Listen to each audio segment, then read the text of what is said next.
ফের অনুপ্রবেশ। আগরতলা রেল স্টেশনে আটক 9 বাংলাদেশি। রেল পুলিশ ধৃতদের আদালতে সোপর্দ করেছে। রাজ্যের 3 দিকে বাংলাদেশ সীমান্ত দিয়ে ঘেরা। পড়শি দেশ থেকে যাতে ভারতে অবৈধভাবে বিদেশি নাগরিকরা প্রবেশ করতে না পারে তার জন্য রয়েছে কাঁটাতারের বেড়া। তাছাড়া রাত দিন 24 ঘন্টা সীমান্ত এলাকা বিএসএফ এর কঠোর নজরদারিতে রয়েছে। তাছাড়া অবৈধভাবে রাজ্যে যাতে কোনো বাংলাদেশি সহ বিদেশি নাগরিক প্রবেশ করতে না পারে তার জন্য পুলিশ ও বিশেষ নজর রাখছে। কিন্তু বজ্র আটুনি নিরাপত্তা ব্যবস্থার মধ্যেও সীমান্তের কাঁটাতারের বেড়া ডিঙিয়ে অনুপ্রবেশ করছে প্রায়। রবিবার আগরতলা রেল স্টেশন থেকে আগরতলা সরকারি রেল পুলিশ 9 বাংলাদেশিকে আটক করেছে। এদের মধ্যে 6 জন মহিলা, 3 জন পুরুষ রয়েছে।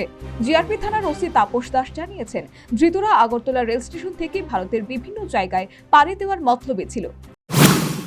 কালকে আমরা 9 জন বাংলাদেশি লোককে আমাদের আগরতলা রেল স্টেশনে গ্রেফতার করা হয়েছে। এদের নাম হলো নীলুফা বেগম একজন, জন্নত আক্তার, মিরাজ খান, আকাশ হাওয়ালদার, লিটন হাওয়ালদার, সালমা বেগম, রিপন প্রমাণিক আর ইব্রাহিম আখুন্দা, আর একজন হলো সম্রাট আলী। তারা 9 জনের ডেস্টিনেশন তো আলাদা আলাদা, কেউ হয়তো বেঙ্গালোর, কেউ গুজরাট, কেউ দিল্লি এরকম বলেছিল যাওয়ার জন্য, এবং তারা অবৈধভাবে ভারতে প্রবেশ করে এবং রেলে করে যেতে চেয়েছিল। তো বেসিক্যালি তাদের কাছ থেকে তাদের যে স্মার্ট মোবাইল ফোন আর ইন্ডিয়ান কারেন্সি, বাংলাদেশি কারেন্সিও পাওয়া গেছে এবং কিছু বাংলাদেশের ডকুমেন্টও পাওয়া গেছে। সেই সাথে ওসি এও জানিয়েছেন, ধৃত বাংলাদেশিদের পারাপারের ক্ষেত্রে নিশ্চিতভাবেই টাউটরা যুক্ত রয়েছে। পুলিশ এই ব্যাপারে তদন্ত করে দেখবে।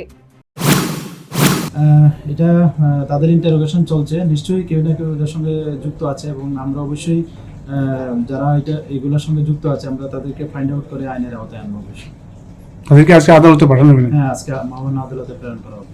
কতদিনের রিমান্ড চাওয়া হবে? এখন তো ইন্টারোগেশন চলছে, দেখি আমরা এটা কতটুকু আমরা তাদের কাছ থেকে পেয়ে ওইটার।